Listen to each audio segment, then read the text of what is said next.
Hello everyone, welcome back to my channel GMB SHOW. I hope everyone is having a wonderful day. The Chase star Darragh Ennis has opened up about what goes on behind the scenes of the ITV quiz show, as he explained the process which takes place if a contestant disputes an answer. The Chase star Darragh Ennis wowed fans by revealing behind-the-scenes secrets that make sure the show is played fairly. Having made his initial appearance in 2017, Darragh quickly caught the attention of the producers and was invited to join the ranks as a chaser 3 years on. He has since become a hit with viewers who eagerly listen to interviews to find out more about the inner workings of the popular quiz show. During an episode of Jack Mate's Happy Hour podcast, hosts Jack Dean and Stevie White probed him about what happens out of sight. Fans have been particularly interested in how disputes over answers are handled, like when a contestant or chaser is adamant they've responded correctly despite being marked incorrect. The conversation revealed that challenges to answers are common. Darragh mentioned on the podcast, "Oh, all the time. That's perfectly fair. We have independent adjudicators on set all the time." Diving deeper into the procedure, he added, "There's a company called Beyond Dispute, and a wonderful woman called Olivia does that. She's appointed to oversee everything, and if either side asks, I want to get that checked, then she, independent from the producers and the question setters, verifies whether the answer is correct or not." The revelation left the hosts thunderstruck, prompting Jack to seek confirmation. They can just do that mid-recording? Darragh assured them that indeed they could, emphasizing, "Everything has to be fair. We don't care how long it takes, it has to be fair, and it has to be right," he insisted. "We tell everybody, as a contestant, you're told, if you're not happy with the question, if you think your answer is right and you're told it's wrong, say it straight away, because we want the cut recording. It's a lot easier editing-wise to cut recording and then they go and check it." The 43-year-old Irish brainbox insists that the game stops for accuracy checks anytime, for both contestants and chasers alike. He shared, "There's a question-setting team who have the horrible job of setting questions for us because we never stop complaining. We're awful, we really are." It's hard setting quiz questions. Sometimes, especially if you're not an expert in the subject, there can be a second answer. Brad has like a list of acceptable answers that he has to read through for some questions, as people can have multiple names. TikTok viewers took to the comments to praise the show for making sure it is fair for everyone. One user said, "Love that, sounds super fair," while another commented, "That is very interesting, the more you know." A third commented, "Darragh is quickly becoming my favorite internet/media personality."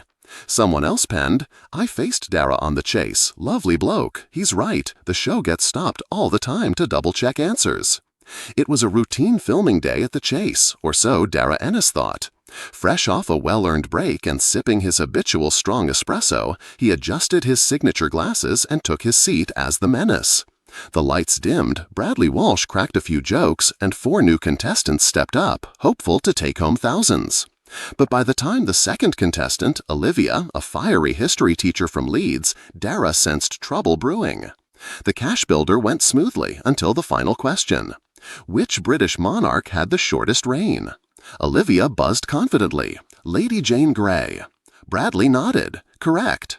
But just as the crowd applauded, the studio fell into a tense silence. Olivia raised her hand. "I'm sorry, but I think that previous question about the moon landing was misleading," she said, voice trembling but firm. It asked which country first landed on the moon, but the correct answer should specify successfully or manned mission. The USA had unmanned landers before Apollo. Bradley turned to the producers off camera. A murmur rippled through the crew. Then all eyes turned to Darragh. In a rare behind-the-scenes revelation, Darragh later told TV Buzzer what happened next. "When contestants dispute an answer," Darragh explained, "it's not about egos, it's about facts, and we take it seriously. The producers immediately halt filming, and we go into review mode. There's a fact-checking team who rush in with research, encyclopedias, and even legal consultants for wording." In this case, Olivia was right, sort of. The question could be read ambiguously.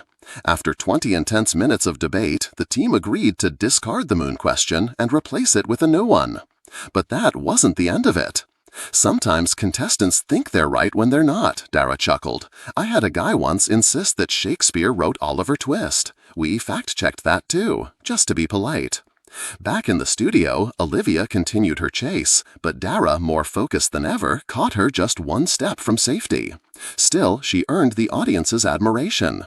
"She earned my respect," Darragh said, "not just for challenging us, but for being right and staying calm under pressure. That's what the chase is all about: knowledge, nerves, and knowing when to speak up."